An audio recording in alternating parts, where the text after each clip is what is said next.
Hello and welcome to Little Learners. In today's video I'm going to be talking to you about collecting observations in an early years setting, particularly reception because that's the area that I have the most experience with. So I'm going to be talking to you about how I would go about collecting them, how I'd go about recording them, and how I'd go about tracking the ones that I do have. Before we get started, please don't forget to hit that subscribe button so you can join the Little Learners family.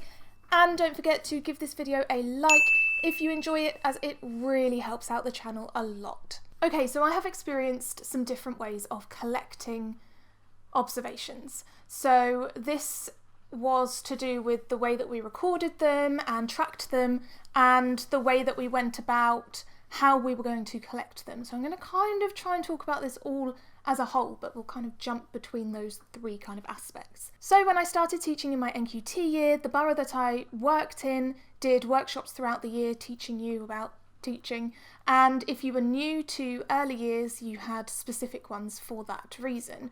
I was new to early years, so I would go to those, and it was through that I found out that we were supposed to be taking observations of the children, and I went back to the school and said, "Did you know we're meant to be making observations and keeping notes of them?"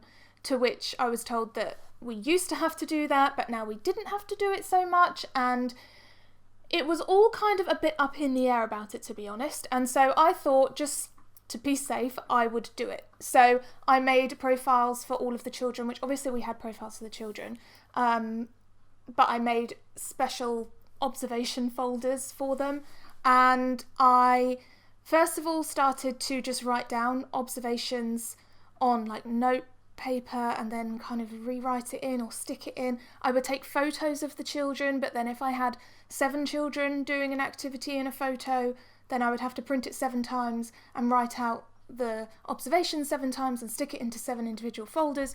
It really wasn't working very well for me. I was collecting a lot of stuff, but the way I was going about it, my goodness, the workload was insane. I kind of decided to try and make it a little bit easier for myself by, I bought some A4 sticky paper, so it's just like one huge label, and I made a template on Word, so it had like 6 squares on it, and each one would have the initials of each area of development, and it would have space for the child's name and the date, and then a space for me to write the observation. Now, I would then print those off and cut them up, so I would basically have loads and loads of observation stickers. I could just circle which area I was observing, and the way that made my life easier was that I didn't have to start cutting things out. I could just have the stickers ready made, and I didn't have to glue them in, and honestly the amount of time it saved me not having to glue things in was a lot. You'd think it wouldn't be, but it was. But still, this was a lot of work, and I was still kind of trying to figure out how I should go about collecting them, in the sense of who should I be observing? Should I be observing one child at one point? Should I be dedicating each day to different children? Should I be setting up particular things to get particular observations? I found it quite difficult to kind of get into my groove with this. And it was at this point that I decided that the workload was so insane collecting all of these observations that I needed to do something about it, because it was crazy. And I started looking into, I thought to myself, what if there was a way that you could have like a Facebook for observations? So I could write an observation, take a photo, whatever I wanted to do, and then just tag all the relevant children in it, so that I didn't have to print a photo 7 times, stick it in 7 different profiles, etc. So I started looking into that. That's how I found out about different observation systems online, and I did loads of research into those. I then put all of that research into a document and sent it to my head teacher and said, I really think that we should do one of these. This is all the research that I've done. This is the one that I think would be the best one for us, but here are all the others with all of their prices as well. And eventually we decided to go with Tapestry. This is not sponsored, this is not an ad, but I really loved Tapestry. So we started using an online observation system.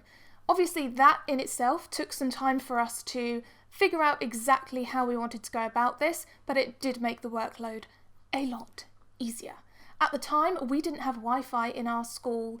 we only had it on the computers. So we only had internet on the hardwired computers, which meant that we couldn't take like an iPad or something around the room and just be doing observations as we wanted, because it couldn't connect to the internet. So it did mean that we had to take the photos and make little notes, and then after school I would then upload them all to Tapestry, which at first seemed like it was taking quite a long time, less time than the old method, but eventually just got so used to doing it and it started to just become the way we did things. So in terms of knowing which children to watch and what to look out for each day, we kind of went with a structured and unstructured approach. Unstructured, non-structured? You get the idea.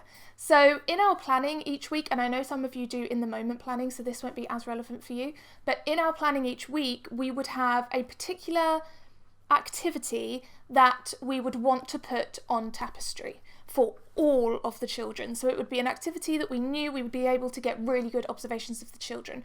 So for example, if we were taking the children into our woodland area, which we called the wild area, and they were going to observe mini beasts, then we would know that that would be an activity we could get some lovely language and some pictures of them doing different things in there. And so we would take out, small groups, maybe 5 or 10 children at a time with the teaching assistant or with me, and then do the observations, take the photos, write down some notes about things, write down whether or not a child could do something independently or if they were struggling with the conversation, that kind of thing.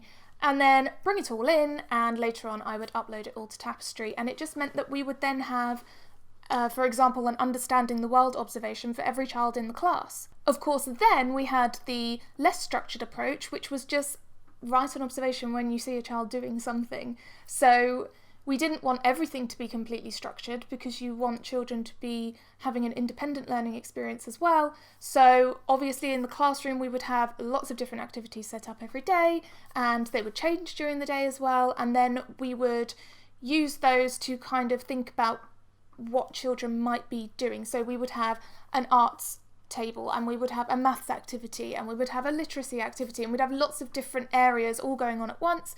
We'd go and watch the children in their role play area. We would join in with their role play, and not necessarily join in with the dressing up, because none of that fit me, but definitely join in with them, and just really, I think it's important to kind of integrate yourself into the classroom life and be learning alongside them rather than just the teacher who stands at the front of the classroom. That's so important in early years. So I managed to implement that in my second year of teaching and took the lead on all of that. I think that using Tapestry and the observation system and putting time for it into our planning really helped us, and it meant that the next year we had so much evidence. And so then it came on to me wanting to monitor what I had for each child, because I didn't want to get to the end of the year and suddenly realise that I had one understanding the world observation for one child, so I didn't have enough evidence to really talk about whether they were emerging expected or exceeding. So I made up a spreadsheet with all of the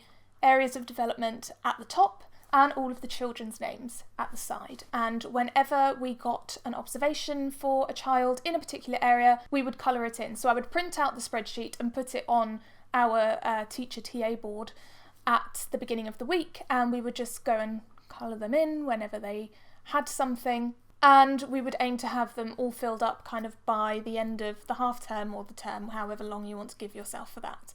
Obviously, all the children would have multiple in lots of different areas, but this was just to make sure that we absolutely covered every area enough times in the year. So if we noticed that on the spreadsheet, one child was missing maths, it wouldn't be maths because you always get maths ones, but if a child was missing maths, then we would make sure that we would set up enough activities in the classroom for more maths observations to kind of come out of that, and then we would make sure we were keeping a close eye on that child to see what they were doing with maths. And obviously if they weren't engaging with it, that was another thing that helped us to realise what children weren't engaging with. Similarly, if we noticed that all the children had loads of making relationships and managing behaviour observations, so they were always coloured in, and I knew looking at Tapestry that actually all those children had multiple observations in those areas, but technology was completely empty for most of the children, then we would know that we perhaps aren't as technology heavy as we need to be, and that maybe we need to rein some things in and get some more technology stuff going into our planning and in our classrooms. It takes a little while to get used to whichever kind of observation system you want to go with, whether you're doing it written, which if you are, I feel you, or if you're doing it online. It takes a little while to get used to, but once you do get into that groove and you can monitor what you have, I think it does take the pressure off at the end of the year when you do get moderated. Even if you're just going to a moderation meeting, or if you get moderators come to you, you know that you've got all of it sorted. The other great thing about having an online observation system was that we could involve the parents. So in my first year, when I was going to these meetings and finding out more about early years that I didn't know yet, they said, we really need parental input. And I said this at school and they were like, oh, okay. So we devised a way to get more parental input. Obviously, we were always talking to parents and hearing about what the children had been doing at the weekend or any problems they were having, but we didn't have it recorded. So we would make these stars and send the children home with stars, and the parents would need to fill it out, and they could put it in a little post box outside the classroom whenever they wanted. So it might be that they swam so many lengths at swimming lessons this week, or they drew a picture, or whatever they wanted. But the problem was getting the parents to actually do that. So you had lots of parents who would do loads of those, and then you'd have the children who you really needed observations for, and their parents didn't, because either they forgot, or they lost the stars, or they didn't want to, or they didn't pick their children up at pick up and drop off, and the childcare arrangements were, kind of scattered, and there were lots of different reasons. So having an online observation system meant that parents could log in from wherever they were. So when I rolled out the observation system tapestry across the year group, it was then my job to make sure that the parents were actually engaging with it. So I would monitor how many parents were logging on, how many parents and which parents had never logged on. I would then target those parents. So you really need someone to be kind of taking the lead on this, because it can be a lot of work. But it's very rewarding, and I'm glad I did it. So then I would talk to those parents about, why they hadn't, and a lot of the time it would be, oh, sorry, I'll get round to it, and then they'd go on that day. And I think we had 1 or 2 parents who didn't have internet access at home, which meant that I would open up the computer area for certain amount of time. So at parents' evenings I would make sure that it was open, and I would also tell my parents that they could come in and use my computer after school if they had something that they wanted to put on there, or if their child had done a drawing or something at home, they could bring it in and I would take a picture and upload it. So there's lots of ways that you can kind of get around that. So kind of the summary of this video is that there are many different ways to get observations in terms of recording them. You can do them on post-it notes, you can write them down, you can make your own stickers, you can buy your own stickers. I don't know if you can buy your own stickers, but you can make your own stickers, and I will put up my stickers that I made for you to download on my TES Shop, so I'll put the link for that in the description box below.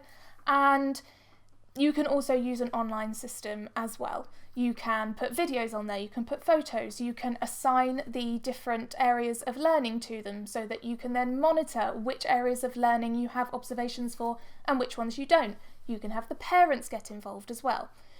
In terms of collecting them, deciding which way you're going to do that, if you do use weekly planning, then you can put that into your planning to make sure you're giving your teachers enough time to be able to do these observations, because that is also a factor, because when you have a lot of structured teaching, if you have a lot of structured teaching in your school, which we did, it's hard to find the time to do all of the observations. It's also important to train other staff to do the observations. So I did a training session with our teaching assistants about how tapestry works and what observations we were looking for. I also gave them all a copy of my EYFS cards with all of the statements on them and the goals. I will also link those in the description box below. So it's important to involve as many staff members as you possibly can so that you can get the most valuable observations possible. Also, just a side note, because we had an online observation system, I would every so often, maybe like every Friday, look at some of the observations with the children. So I'd put it up on the interactive whiteboard and we would look at some of the children's observations. They could share with their friends things that they had done at home that their parents had put up, and if their parents hadn't put anything up that week, then we could share things that they had done in the classroom. It was also a great way for us to kind of revisit everything we'd done that week and for children to remember and recall what they had done. It was a great speaking and communication exercise, a great listening exercise for us to do, and it also meant that children then went home and said to their parents, I want to put something on tapestry. So it would remind the parents to get involved as well. So that's kind of it in a nutshell. I hope this video has been helpful. If you think it has been, please give it a thumbs up. I hope it's given you maybe an idea or two about how you can go about getting observations in your setting. If you have a really good tip, please leave it below in the comments, because it's really important that we help each other. So if you're looking for more tips, check in the comments to see if anyone has left any. Please be sure to hit the subscribe button so you never miss a video like this, and do be sure to hit the bell icon, otherwise you won't know when I post a video. You'll just be subscribed, but you won't know, and you'll have to go looking for the videos. So just make YouTube do the work for you. Hit subscribe, hit the bell, and hit the like button. Thank you so much for watching, and I will see you next time.